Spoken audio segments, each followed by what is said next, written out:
मध्य प्रदेश में एक भी दिन शायद ऐसा नहीं जाता जब किसी कर्मचारी की बात ना होती हो। कर्मचारी का कोई ना कोई मुद्दा मध्य प्रदेश में हमेशा से चर्चा में रहता है और तरह तरह के सवाल किसी न किसी मुद्दे को लेकर हमेशा से उठते रहते हैं।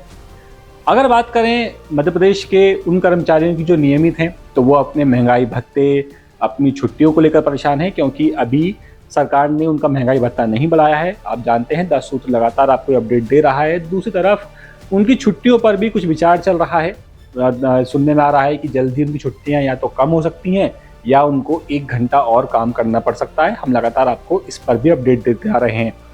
लेकिन अब दूसरी तरफ मध्य प्रदेश में कर्मचारियों का एक और वर्ग है जिन्हें हम संविदा कर्मचारी कहते हैं, और ये संविदा कर्मचारी भी अब थोड़े से परेशान हैं। क्या है पूरा मामला, बात करेंगे इस वीडियो में। नमस्कार, मैं हूं अतुल द्विवेदी और आप देख रहे हैं 10 सूत्र। दरअसल मध्य प्रदेश के जो संविदा कर्मचारी हैं वो सरकार के खिलाफ अब एक प्रदर्शन करने जा रहे हैं। ये प्रदर्शन क्या है और क्यों हो रहा है? तो ये प्रदर्शन होगा घंटी बजाओ का। ये कर्मचारी घंटी बजाएंगे। अब वो किस तरह से करेंगे वो एक अलग मुद्दा है, लेकिन ये प्रदर्शन अब होने क्यों वाला है और होगा कब? तो ये प्रदर्शन होगा 20 नवंबर को, और ये प्रदर्शन हो इसलिए रहा है क्योंकि ये कर्मचारी अपनी कुछ मांगों को लेकर के सरकार से नाराज हैं। इनकी मांग क्रमोन्नति, समयमान वेतनमान और जो इनकी सैलरी के जो कुछ मुद्दे हैं उन्हें, और नियमितीकरण तो एक जाहिर सी बात है, बड़ा मुद्दा है। इनको लेकर के ये लोग बहुत ज़्यादा परेशान हैं और सरकार से नाराज़ हैं और सरकार पर वादा खिलाफी का आरोप लगा रहे हैं। पहले आप जरा ये बाइट सुनिए, उसके बाद हम आगे की बात करते हैं। शिवराज सिंह चौहान जी जब मुख्यमंत्री थे, उन्होंने इसका महापंचायत बुलाया था और उसमें एक घोषणा की थी कि जितने भी संविदा कर्मचारी विभिन्न विभागों में काम कर रहे हैं उनका 25% हर विभाग में कोटा दिया जाएगा और इनको सबको नियमित किया जाएगा। अब अन्य विभागों में, कुछ विभागों में प्रतियोगी परीक्षाओं की बात हो रही है, कुछ विभागों में नियमितीकरण की प्रक्रिया ही शुरू नहीं हुई है, कुछ विभाग ने तो इसमें अभी काम ही चालू नहीं किया है। मैं राज्य सरकार से ये मांग करता हूँ कि माननीय मुख्यमंत्री जी की जो घोषणा थी और जो राज्य सरकार का आदेश जारी हुआ है, सभी विभागों में इनका 25% कोटा निर्धारित किया जाए और जो रिक्त पद पड़े हुए हैं उन रिक्त पदों पर, चूँकि ये 25-25, 30-30 साल से काम कर रहे हैं, इनको कार्यकाल विभाग का काम करने का अच्छा अनुभव है, अनुभव को दृष्टिगत रखते हुए इन्हें रिक्त पदों पर नियमित किया जाए।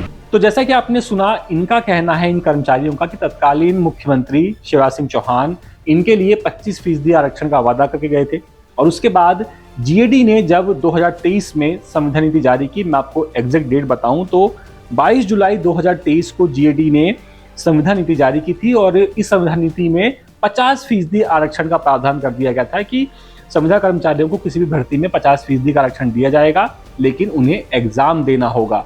अब इनका ये कहना है कि हम पहले से ही एक एग्जाम दे करके संविदा कर्मचारी बने हैं।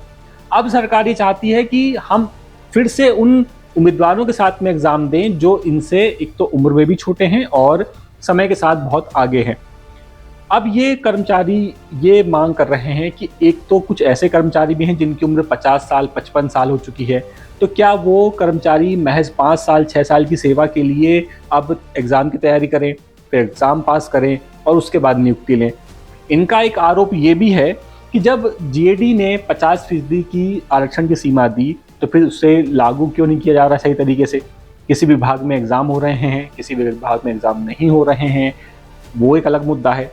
जरा इनकी भी बात सुन लीजिए। मध्य प्रदेश शासन ने 50% नियमित पदों में आरक्षण देने की नीति बनाई है। संविदा कर्मचारी उन 50% पे भी संविदा कर्मचारियों को परीक्षा देनी होगी, जो कि अन्याय है, क्योंकि संविदा कर्मचारी पहले से ही परीक्षा देके विधिवत चयन प्रक्रिया के माध्यम से नियुक्त हुए हैं और उनको अब 25 से 30 साल का अनुभव भी हो चुका है।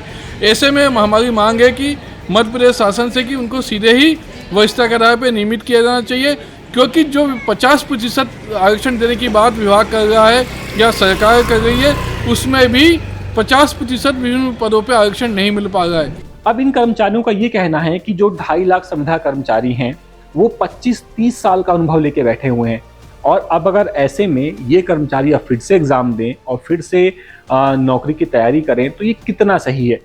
दूसरी तरफ शिवराज सिंह चौहान जो इनसे वादा करके गए थे वो वादे भी आज तक पूरे नहीं हो पाए हैं, ऐसा इनका कहना है। और इनकी एक मांग ये भी है कि 25 साल से जो कर्मचारी काम कर रहे हैं और अब जो नए कर्मचारी आ रहे हैं उनकी सैलरी इनके बराबर है। एक बड़ा मुद्दा इनका ये भी है और ये चाहते हैं कि ऐसा ना हो, सरकार इस पर विचार करे, क्योंकि इन्हें 25-30 साल का अनुभव भी है और जो नए कर्मचारी आ रहे हैं वो तो अब बिल्कुल जीरो लेवल से शुरू करेंगे, तो सैलरी में अंतर होना चाहिए, या तो इनकी सैलरी बढ़ाई जाए या उनकी सैलरी उतनी तो ना हो जितनी इनकी है। कुछ इस तरह की मांगे ये लोग लेकर के जल्द ही 20 तारीख को प्रदर्शन करने वाले हैं। कुल मिलाकर के देखा जाए तो कर्मचारियों का कोई भी वर्ग हो मध्य प्रदेश में, फिलहाल आपको वो परेशानी नजर आएगा, चाहे वो आउटसोर्स वाले हों, चाहे वो संविदा वाले हों, चाहे वो परमानेंट कर्मचारी हों। सबकी अपनी मांगे हैं, सब किसी न किसी बात से, किसी न किसी वादा खिलाफी से नाराज हैं।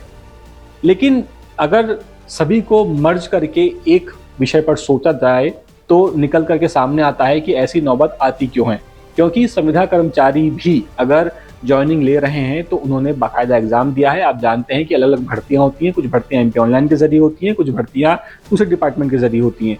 तो जब कोई कर्मचारी भर्ती एग्जाम दे करके ज्वाइनिंग ले रहा है और सरकार फिर उससे ये वादा करती है कि अभी आप सेवा करो, उसके बाद हम आगे जाके आपको परमानेंट कर देंगे, तो ये एक तरीके से कुछ हद तक गलत ज़रूर है, क्योंकि आप किसी को फ़ायदा पहुंचाने के लिए फिर किसी का नुकसान करते हैं। तो ऐसी नौबत नहीं आनी चाहिए, क्योंकि इससे नुकसान बहुत ज़्यादा कर्मचारियों का ही होता है, क्योंकि वो लगातार इन सब परेशानियों से जूझते हैं और आगे बढ़ते हैं, लेकिन आरोप फिर वही लगते हैं कि इनकी सुनवाई कहीं नहीं होती।